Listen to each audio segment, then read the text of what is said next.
Olá pessoal, esse é mais um vídeo da série de resolução de questões. Já estamos no 8º episódio e antes que você se esqueça, não deixe de inscrever-se para não perder nada.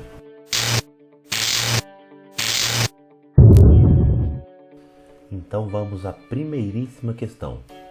Quando o condutor avançar o sinal vermelho do semáforo, será punido com: alternativa A, apreensão do veículo, B, remoção do veículo, C, cassação da carteira nacional de habilitação e D, multa. De fato, avançar o sinal vermelho é um comportamento que traz muito risco à integridade física das pessoas no trânsito. Vocês concordam? Por isso, é considerado uma infração gravíssima, que importa na perda de 7 pontos na CNH ou permissão para dirigir e penalidade de multa. Apreender, remover o veículo ou cassar a carteira nacional de habilitação não são penalidades consideradas isoladamente essa infração, tudo bem? Então, nossa opção é a alternativa D. Vamos a mais uma. Dirigir o veículo com carteira nacional de habilitação ou permissão para dirigir de categoria diferente da do veículo que esteja conduzido é considerado infração de natureza. Alternativa A, infração gravíssima, B, infração leve, C, infração grave e D, infração média.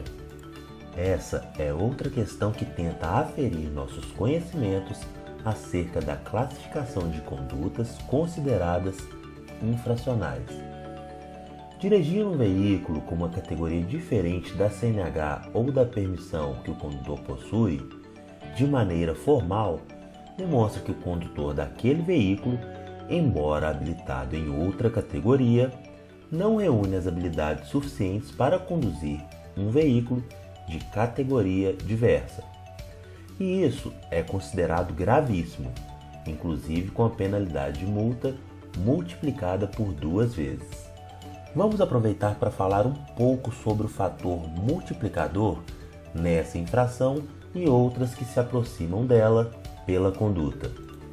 Veja bem, dirigir sem habilitação, em tese, significa que o indivíduo não reúne conhecimento sobre a legislação e sobre a condução do veículo, certo? Então, além de ser infração gravíssima, a penalidade de multa é multiplicada por 3.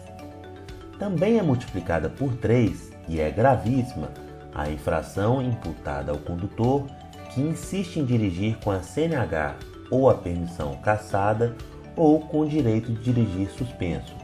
Afinal, as razões que levaram o indivíduo a ter o direito suspenso devem ter sido graves e estar no volante é muito perigoso para a sociedade. Nesse nosso caso, o indivíduo não tem pleno conhecimento sobre a máquina que ele conduz, porque é habilitado para uma categoria diferente. Contudo, podemos inferir que ele conhece a legislação. Concorda que, embora seja gravíssimo, dá para a gente inferir que não é o mesmo que dirigir sem nenhuma habilitação ou com ela cassada. Então, a penalidade continua sendo gravíssima, mas com a penalidade de multa multiplicada por 2. Outra conduta que se aproxima é a de dirigir com a CNH ou a permissão para dirigir vencida. Vocês entendem que, embora o indivíduo com a CNH ou a PPD vencida já provou ao poder público que em algum momento ele conheceu as normas e dominava a máquina, não é mesmo? O que pesa contra ele é que, por algum motivo, ele não revalidou a habilitação, demonstrando que ele ainda permanece em plenas condições para conduzir.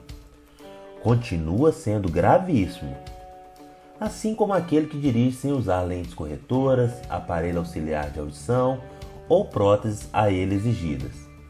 Nesses casos, para você nunca mais errar o fator de multiplicação da penalidade de multa, memorize o seguinte: é sempre infração gravíssima a infração que envolve condutor inabilitado, ou com habilitação cassada ou direito de dirigir suspenso, ou o indivíduo que conduz o veículo com a categoria diferente da que ele detém a permissão ou habilitação para dirigir. Permanece gravíssima a infração daquele que conduz o veículo com a CNH ou a permissão vencida, ou sem as devidas lentes, aparelhos de audição ou próteses a ele exigidas. O que diferencia as condutas é que, sem habilitação ou com ela cassada, a multa é multiplicada por 3. Com a categoria diferente, a multa é multiplicada por 2. Com a habilitação vencida ou sem as lentes, apenas a multa sem multiplicação. Então é 3, 2 e 0. As duas primeiras multiplicadas por 3, a segunda multiplicada por 2 e as duas últimas não multiplica por nenhum fator. Bacana? Outra questão: transitar pela contramão de direção em vias com sinalização de regulamentação de sentido único de circulação é considerada alternativa A, gravíssima, com multa e 7 pontos na CNH. B, média, com multa e 4 pontos na CNH. C, leve, com multa e 3 pontos na CNH. D, grave, com multas e 5 pontos na CNH. Veja bem, essa questão aborda a possível infração por transitar pela contramão de direção. E preste bastante atenção. Para essa conduta infracional, temos duas possibilidades. Primeiro, em vias com duplo sentido de circulação. Segundo, em vias com sentido único de circulação. Quando a direção pela contramão se dá em vias com duplo sentido de circulação, a infração é grave.